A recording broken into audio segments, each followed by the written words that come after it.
Di awal cerita, ada seorang wanita ingin balas dendam hanya karena kakaknya diganggu oleh teman-teman sekelasnya. Saudara perempuannya mengambil 2 kantong piranha dan melemparkannya ke kolam renang. Pengganggu sekolah yang tidak punya waktu untuk melarikan diri kehilangan sepotong daging. Wajah saudara perempuannya penuh dengan kegembiraan. Oligotik gelap ini adalah putri dari keluarga Wednesday Adam. Gadis itu tidak mengikuti jalan yang biasanya sejak dia masih kecil. Yang lain berjalan di jalan dengan seekor anjing, tetapi dia berjalan dengan kalajengking besar. Orang-orang di sekitarnya menganggapnya sebagai orang aneh. Sekelompok anak laki-laki menekannya ke dinding dan dia melihat hewan peliharaan kesayangannya diinjak sampai mati oleh sebuah mobil. Wednesday duduk di depan makam kalajengking itu dan meneteskan air mata terakhir dalam hidupnya. Kegelapan dan keanehan telah menggantikan mereka sejak saat itu. Andikan dialihkan, sang ibu menyadari bahwa sekolah seperti manusia biasa. Dia digolorkan dari sekolah, tidak ada tempat untuknya. Jadi mereka membawanya ke sekolah asrama untuk berbagai jenis orang. Salah satunya vampir, manusia serigala, dan sirene. Semua belajar di sekolah itu. Tidak ada orang normal di situ, dan dia tidak akan didiskriminasi. Orang tuanya pernah belajar di sini sebelumnya. Dan Dekan adalah teman ibunya. Mereka pindah 8 sekolah dalam 5 tahun. Sekolah lain tidak satupun yang cukup kuat untuk menahan anaknya. Dia yakin tempat ini akan berbeda. Dia terlahir untuk memberontak dan tidak ingin mengikuti naskah orang tuanya. Dia alergi terhadap warna dan antusiasme. Dan dia secara alami ditolak oleh teman sekamar baru. Sebelum pergi, ibunya memperingatkannya untuk tidak berpikir untuk melarikan diri. Tetapi Wednesday bersumpah untuk melarikan diri dari penjara pendidikan itu. Ayahnya tahu bahwa istrinya ada di depannya. Sebenarnya dia sangat khawatir dengan putrinya, jadi dia meninggalkan tangan yang terputus untuk bertindak sebagai pengawas. Di akademi yang penuh dengan orang-orang eksentrik ini, Wednesday ditakdirkan menjadi orang eksentrik di antara orang-orang eksentrik. Malam itu dia mengupas cat separuh jendelanya dan berpisah dengan teman sekamarnya dengan tidak senang. Keesokan harinya dia menyinggung saudari tertua dari suku Siren, lalu dia menentang tertua itu. Keduanya mengenakan perlengkapan pelindung dan langsung mulai bertarung. Wednesday menusuk leher Siren dengan anak panah. Ia unggul 1 poin, tetapi Siren tidak mau kalah dan langsung menyamakan kedudukan.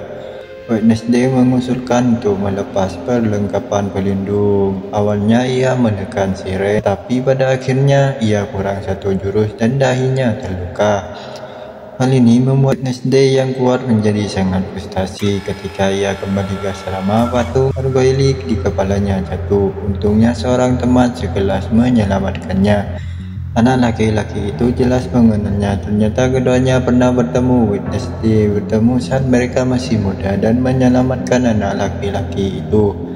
Wednesday terbangun dan kembali ke asrama untuk mulai menulis novel detektif favoritnya. Tiba-tiba ia melihat sesuatu yang aneh dan membuka selimut. Itu adalah mata-mata yang ditinggalkan ayahnya. Wednesday meraihnya dan membicarakan syarat-syaratnya. Tangan yang terputus itu akan dikunci di dalam laci olehnya sampai darahnya habis, atau mengkhianati dan setia kepadanya. Tuan kecil itu juga tuannya. Tangan yang terputus adalah pilihan yang sangat buruk. Keesokan harinya, Dekan membawanya ke kota untuk perawatan psikologis, tetapi dia mencari alasan untuk pergi ke toilet. Dia diam-diam membuka jendela dan menyelinap ke pipa saluran pembangunan. Di tengah jalan, dia tidak sengaja bertemu dengan seorang lelaki tua. Lelaki itu memiliki ilusi bahwa dia akan segera mati. Firasat adalah kemampuannya. Lelaki itu mengenalinya sebagai murid Akademi Alien dan langsung berbicara kasar. Wednesday sama sekali tidak peduli dengan hidup atau matinya. Dia pergi ke kedai kopi terdekat untuk menanyakan waktu keberangkatan. Tetapi pelayan Xiao Shuai khawatir tentang mesin yang merusak. Murid terbaik Wednesday segera mengambil obeng untuk membantunya memperbaikinya. Untuk mengungkapkan rasa terima kasihnya, Xiao Shuai bersedia membawanya ke stasiun setelah pulang kerja. Tetapi ketika Wednesday sedang menunggu, tiga pesiarah dengan pakaian aneh menemukannya hanya karena dia adalah murid Akademi Alien. Tiga kata Wednesday mengunggah emosi tiga orang itu, lalu dia menghancurkan mereka. Ayah Xiao Shuai, seorang polisi, datang dan kepala sekolah datang juga. Setelah mengetahui nama belakang Wednesday, Ayah Xiao Shuai langsung mengubah raut wajahnya dan mengatakan bahwa ayah Wednesday adalah seorang pembunuh yang sedang buron. Ia memberitahu Wednesday untuk berhati-hati karena ia akan mengawasinya. Kepala sekolah langsung membawa dia pergi dan mengikuti kepala sekolah kembali ke sekolah. Setelah perjalanan, mereka melihat kecelakaan mobil di sepanjang jalan. Itu adalah paman yang ia prediksi akan mati. Setelah kembali ke sekolah, ia tetap tidak menyerah dan mengirim tangan yang terputus untuk mencari Xiao Shuai dan memberinya informasi kontaknya. Xiao Shuai menatap ustaz itu dengan heran lalu menelpon Wednesday memintanya untuk membantunya melarikan diri. Selama festival panen, Xiao Shuai sudah kenyang. Dia setuju dan mencuri berkas kasus ayah Wednesday dari 20 tahun lalu di hari yang sama. Namun tepat saat keduanya hendak bertindak, peziarah yang ditabrak terakhir kali kembali. Keduanya tersembunyi di antara kerumunan. Wednesday tidak sengaja menabrak teman sekelasnya. Fantasinya muncul lagi. Teman sekelas itu dalam bahaya. Dia mengabaikan desakan Xiao Shuai dan mengejarnya. Dia ingin memperingatkan teman sekelasnya bahwa dia dalam bahaya, tetapi bocah itu tidak percaya. Anda pikir Anda tahu apa ucap si bocah? Kemudian Wednesday terkena kekuatan telekinetik dan sebuah potret melayang. Potret itu ditinggalkan oleh ibu anak laki-laki itu 20 tahun yang lalu. Ia meramalkan bahwa kedatangan gadis dalam lukisan itu akan menghancurkan segalanya. Karena itu bocah ini ingin menyingkirkannya, tetapi sosok monster muncul dan mencapi-capi anak laki-laki itu. Ramalan menjadi kenyataan lagi, tetapi polisi mencari sepanjang malam tetapi tidak menemukan tubuh anak laki-laki itu. Wednesday meminta untuk berbicara dengan Sheriff sendirian. Ia melihat anak laki-laki itu dibunuh dengan matanya sendiri. Seorang pasti menutupi semuanya, tetapi kemudian sesuatu yang aneh terjadi. Anak laki-laki yang tampak terbunuh tadi malam tidak terluka. Begitu saja semua orang termasuk psikiater mengira Wednesday berbohong untuk menarik perhatian. Hal ini membuat Wednesday yang selalu menganggap semua orang yang hadir adalah sampah menunjukkan suasananya. Ia bersumpah untuk mencari tahu kebenaran dari semua ini. Ia bertemu dengan Xiao Shuai. Meskipun tidak ada yang mempercayainya, Xiao Shuai mempercayainya tanpa syarat. Hal ini menghangatkan wali gelap yang selalu dingin dan kesepian. Wednesday kembali ke asrama untuk mempelajari lukisan itu hanya untuk menemukan sebuah tanda di sudut kanan atas. Dia segera menemukan dekan untuk berbicara dengan bocah itu, tetapi dekan itu mengatakan kepadanya bahwa bocah itu dikeluarkan. Dia berbalik dan menemukan Hayang yang sedang berlatih nada tinggi. Dialah yang menemukan Wednesday pingsan dan memanggil polisi, tetapi Hayang mengklaim bahwa tidak ada orang lain di tempat kejadian kecuali dia. Kemudian dia menantangnya nada tinggi. Wednesday membuka mulutnya dan memancarkan gelombang suara yang tidak dapat didengar oleh orang biasa. Mata-mata teman-teman sekelasnya langsung pecah dan dekorasi di kantor kepala sekolah juga rusak. Lalu Wednesday pergi ke gerbang sekolah dan menghalangi siswa yang akan meninggalkan sekolah.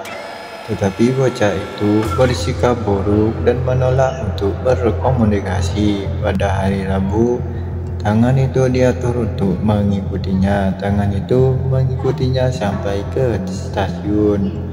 Namun meskipun kelima kaki pendek itu berlari kencang, mereka tetap tidak dapat mengikutinya. Mereka bahkan tersangkut oleh sepotong permen karet.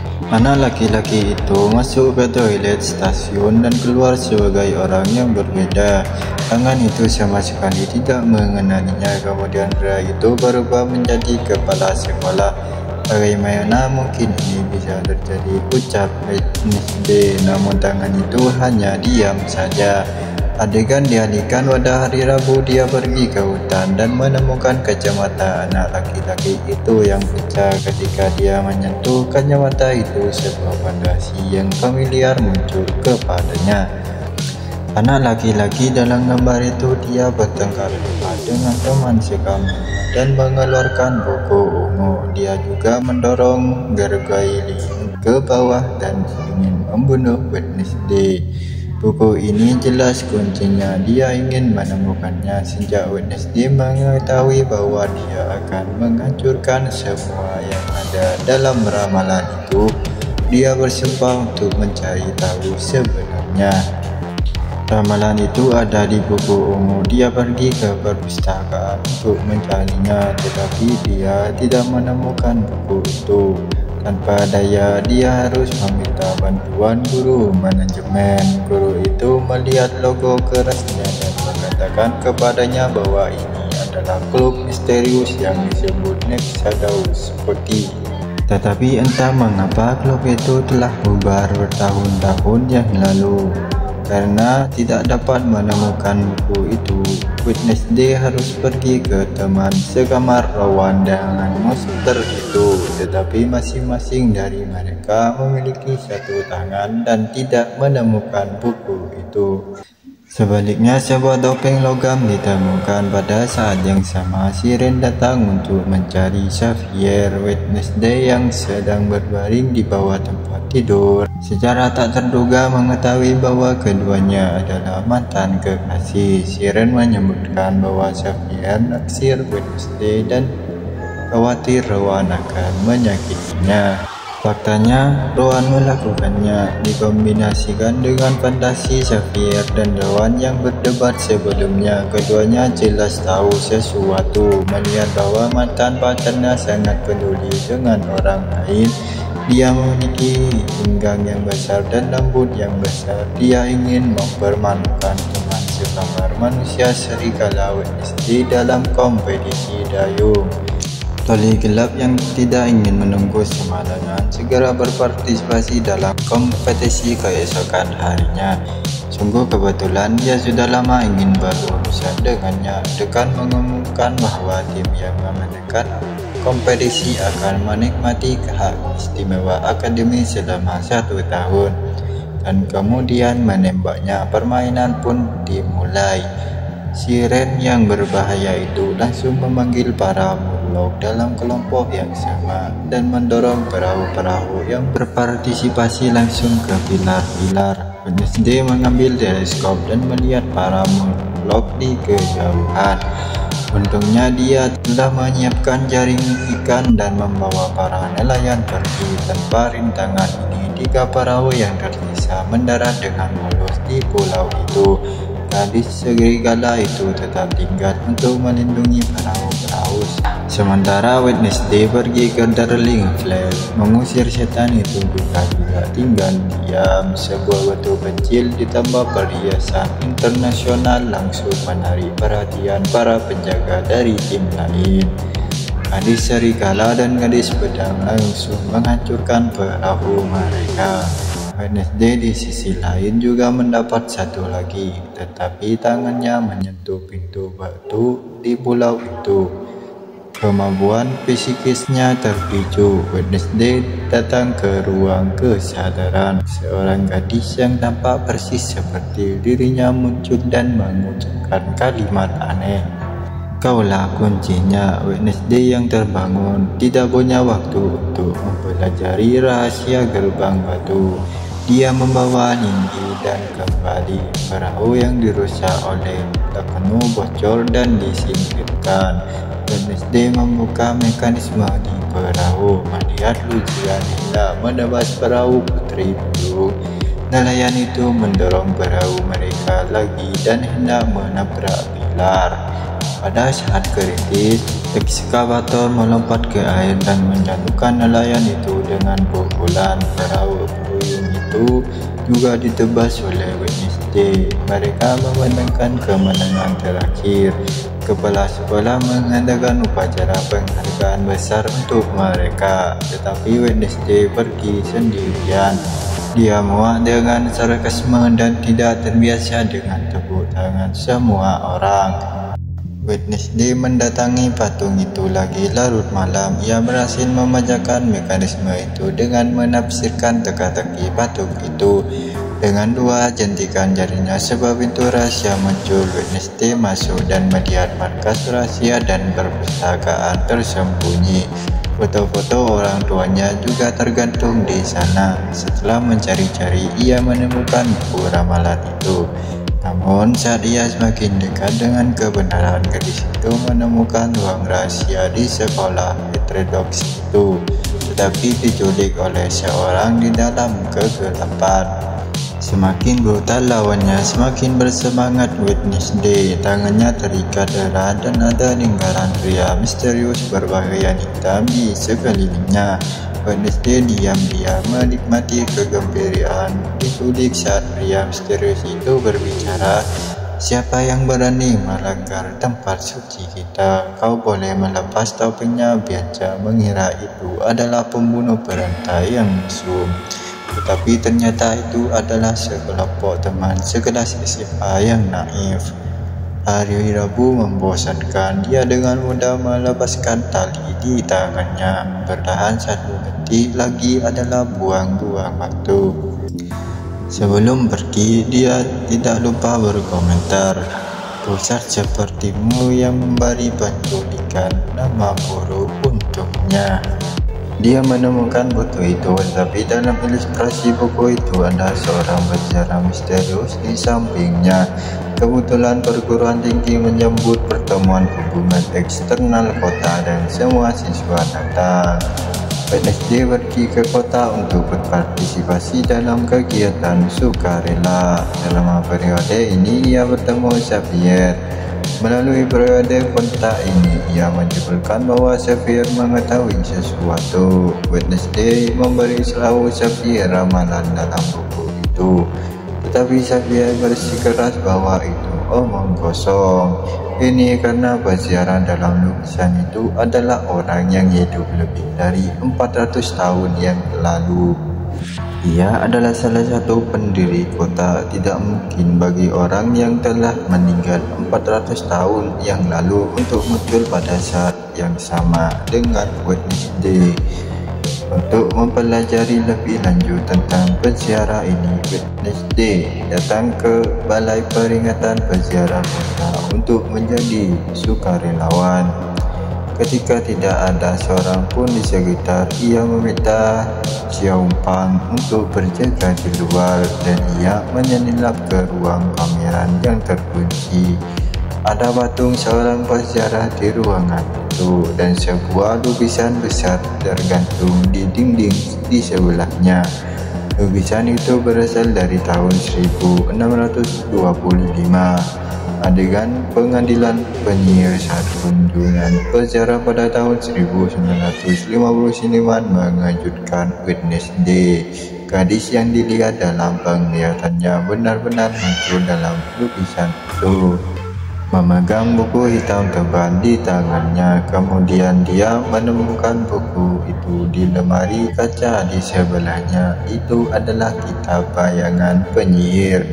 Dia segera membukanya dan memeriksanya, tetapi tidak menemukan satu kata pun di dalamnya. Itu adalah produk palsu yang dijual di Taobao seharga 9,9 yuan.